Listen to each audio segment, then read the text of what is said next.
Pay attention to this driveway in Frederick, Colorado. At 1:48 a.m., a pregnant mother named Shanann Watts steps out of a friend's car and walks to her front door. The footage captures her final moment of safety. She believes she is coming home to a loving husband, but inside that house, her time has already run out. She has no idea that her husband has already decided she won't see tomorrow. She has less than 4 hours to live. At midnight, his husband is loading his dead body into his truck, and he has no idea that the neighbor's camera across the street is watching his every move. This is the story of a man who murdered his entire family, stuffed his daughter's bodies through 8-inch openings into crude oil tanks, then went on television the next day to beg for their safe return with tears in his eyes and lies on his lips. Shanann Watts thought she was living the dream. At 34 years old, she had everything she'd worked for. A husband she adored, 2 beautiful little girls, a baby boy on the way, and a career selling health products for a company called Lavelle that she genuinely believed in. She was the kind of person who documented everything on Facebook. Every family dinner, every milestone, every moment of joy with her daughters. Bella learning to read, Celeste giggling in the bathtub, Christopher being a loving dad, playing with the girls, smiling at the camera. Shanann's social media presence painted a picture of perfection. The happy family in their 5-bedroom house worth $400,000. The devoted husband who loved his wife. The blessed life they were building together. But social media is a liar. Behind those carefully curated posts, the Watts family was drowning. They'd filed for Chapter 7 bankruptcy in 2015, claiming liabilities of nearly $450,000.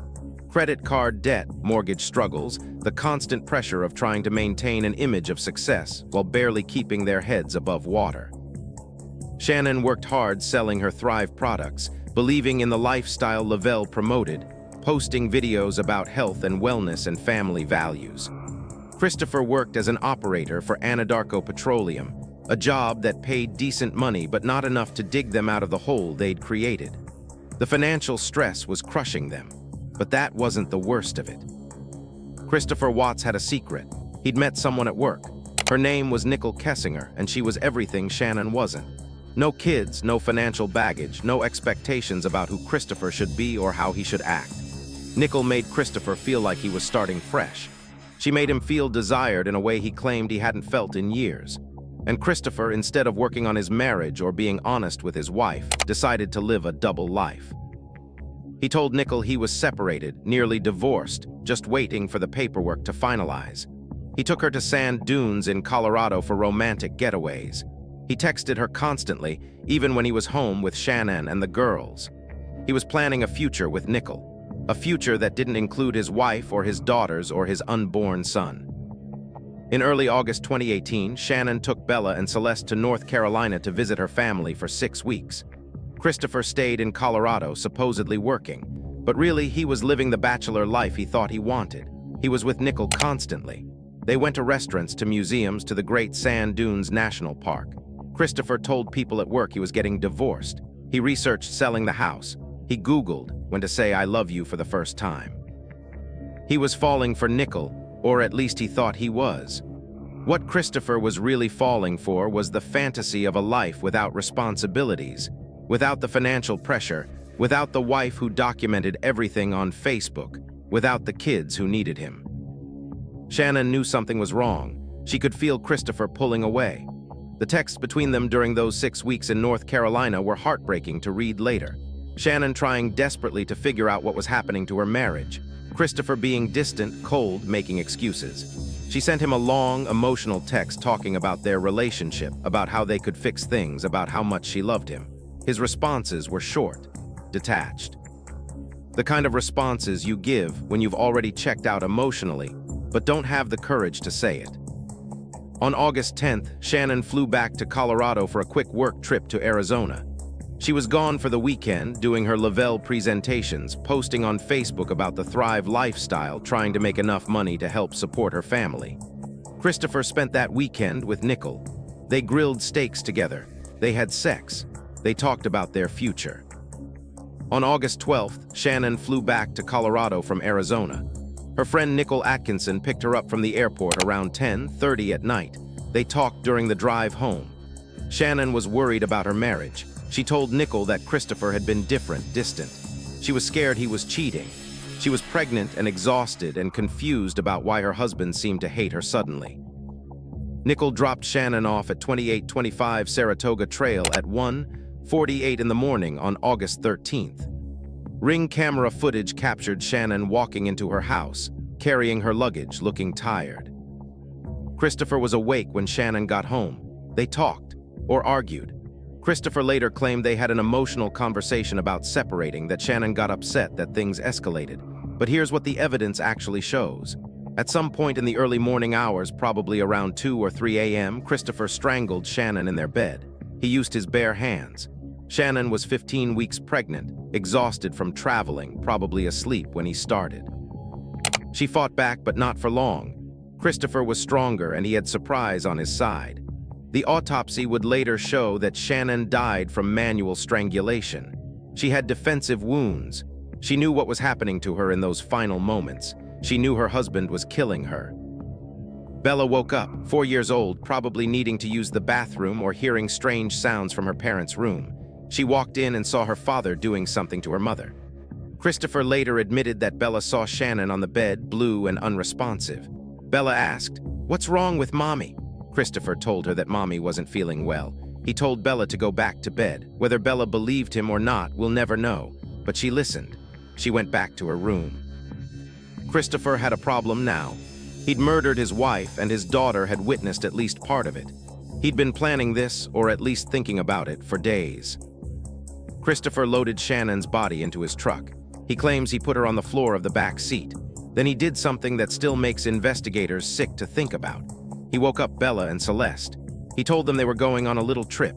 He loaded both girls, alive and probably confused, into the back seat of his truck. Bella sat directly behind where her dead mother's body lay on the floor. Whether the girls knew their mother was there, whether they asked about her, Christopher never said. But they drove together through the dark Colorado morning, Christopher in the driver's seat, 2 little girls in the back, and their mother's corpse hidden below, toward an Anadarko petroleum oil site called CeCe 319. The drive took about 45 minutes. Christopher pulled up to the remote oil site where he worked. There were oil tanks there, massive containers for crude oil. There was open land, dirt, isolation. No one around to see what he was about to do. Christopher got out of the truck. He started digging a shallow grave for Shanann near the oil tanks. And while he dug, Bella and Celeste waited in the truck. What happened next is almost impossible to comprehend. Christopher, after burying his wife in a grave so shallow that her body was barely covered, walked back to the truck where his daughters waited. He took Bella first. He later told investigators he smothered her with a blanket. 4 years old, asking about her mommy, confused about why Daddy was acting strange. Christopher held the blanket over her face until she stopped breathing. Then he took her small body and forced it through an 8-inch opening at the top of one of the crude oil tanks. The autopsy later showed scratches on Bella's body, suggesting she'd been pushed through that narrow opening, her skin scraping against the metal. She landed in the crude oil below, 12 feet down into the thick, dark liquid. Celeste was 3 years old. Christopher smothered her too, right there in the back seat of his truck. His second daughter, the baby he'd held and played with and smiled at in all those Facebook videos Shanann posted. He killed her the same way he killed her sister, then forced her tiny body through another 8-inch opening into a different oil tank. Later, investigators would find a tuft of blonde hair caught on the hatch of one of the tanks, physical evidence of what Christopher Watts had done to his own children. By the time Christopher drove away from CeCe 319, the sun was coming up on August 13th. His entire family was dead. Shanann in a shallow grave, barely covered with dirt. Bella and Celeste submerged in crude oil inside industrial tanks at his workplace. And Christopher? Christopher went home, took a shower, and got ready to play the role of confused, worried husband. Around noon that day, Shannon's friend Nickole Atkinson started getting worried. Shanann had a doctor's appointment scheduled for that morning, an ob visit for her pregnancy. She'd missed it. She wasn't answering texts or phone calls. This was completely unlike Shanann, who was always on her phone, always responsive, always keeping people updated. Nickole drove to the Watts house. She knocked on the door, no answer. She could see through the window that Shannon's car was in the garage. The children's car seats were still inside. Something was very wrong. Nickole called Christopher at work. She told him Shanann wasn't answering and she was worried. Christopher said he didn't know where Shanann was, that they'd had an emotional conversation that morning about their relationship, and that Shanann had said she was taking the girls to a friend's house. He sounded calm, unconcerned, like this was no big deal. But Nickole knew better. She called the Frederick Police Department and requested a welfare check. At 1:40 p.m., a police officer arrived at 2825 Saratoga Trail. Christopher showed up shortly after, coming home from work to let the officer inside. The bodycam footage from that welfare check is chilling to watch now, knowing what we know. Christopher appeared nervous but helpful. He walked through the house with the officer, pointing out that Shannon's car was there, her keys were there, her purse with her lupus medication inside was on the counter. Things Shanann would never leave without. Christopher told the officer that he and Shanann had an emotional conversation that morning about separating. He said she left with the girls around 5:15 a.m., but her car was clearly still there, which didn't make sense. When the officer pointed this out, Christopher shrugged and said maybe a friend picked her up.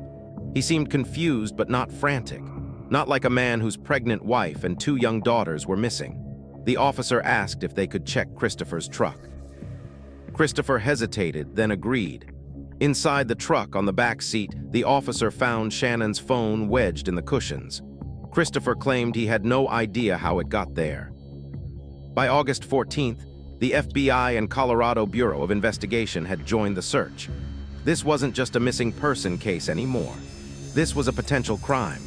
Investigators found Shannon's social media posts, saw the perfect family image she'd cultivated, talked to friends and family who said Shanann would never just disappear without telling anyone. And they started looking very closely at Christopher Watts. Christopher, meanwhile, was giving interviews to local news stations. KMGH-TV and KUSA-TV both filmed him standing outside his house, making emotional pleas for his family to come home. He told reporters he missed his girls, that he wanted Shanann to know everything would be okay, that they just needed to come back. He rubbed his eyes like he was trying not to cry, though no actual tears came. Neighbors watching those interviews later said something felt off. He seemed nervous, not sad. He seemed like he was acting. One neighbor, Nathaniel Trinastich, had provided police with surveillance footage from his home security camera. That footage showed Christopher's truck leaving early on the morning of August 13th, backing into the garage in a way he never usually did, loading something into the truck bed. The timeline was damning. Christopher told his father a story, a lie designed to make him seem less guilty. He claimed that on the morning of August 13th, after he told Shanann he wanted a separation, she became enraged and strangled Bella and Celeste. He said he watched on the baby monitor as Shanann killed their daughters in a fit of rage over their marriage ending. He claimed that he then strangled Shanann in response, that it was a crime of passion, that he was devastated by what Shanann had done and reacted without thinking. This story was calculated. Christopher was smart enough to know that admitting to killing Shanann might get him a lesser charge if he could claim it was in response to her killing their children. He was trying to paint himself as a grieving father who snapped after watching his wife murder their daughters. It was a manipulation, another lie in a long series of lies, but it gave investigators what they needed. Christopher admitted that his family was dead. He admitted he knew where the bodies were. On August 16th, Christopher led police to the Survey 319 oil site. Investigators found Shannon's body first, buried in that shallow grave near the oil tanks. The grave was so shallow that her body was partially exposed, visible from the surface. Then they looked in the oil tanks. Inside 2 separate tanks, they found Bella and Celeste submerged in crude oil. The recovery operation took hours. They had to drain the tanks to retrieve the small bodies. On August 21st, Christopher Watts was formally charged with 9 counts, including 3 counts of first-degree murder, 2 counts of murdering a child under 12 by someone in a position of trust, 1 count of unlawful termination of a pregnancy, and 3 counts of tampering with a deceased body. He was held without bail.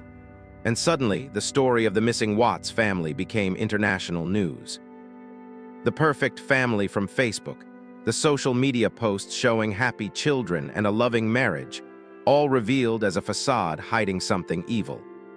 Christopher would plead guilty to all charges in exchange for the death penalty being taken off the table. He'd get life in prison without parole, but he wouldn't face execution. This is the story of the Watts family murders, a story of a man who chose to annihilate his entire family rather than face the consequences of his own failures. A man who put his daughters into oil tanks, then smiled for the cameras and begged for their safe return. A man who is now exactly where he belongs, in a prison cell, serving life without parole, with nothing but time to think about what he did to Shanann, Bella, Celeste, and Nickole.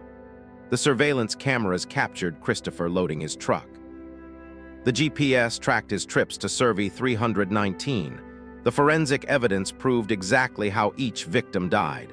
And eventually, Christopher's own words confirmed what investigators already knew. He was guilty. He was always guilty, and he'll spend the rest of his life paying for it. Shanann, Bella, Celeste, and Nickole Watts will be remembered, not for how they died, but for who they were. A mother who loved her children and worked hard to provide for them. Two little girls who deserved to grow up. A baby boy who never got the chance to take his first breath. Their lives mattered. Their deaths were a tragedy.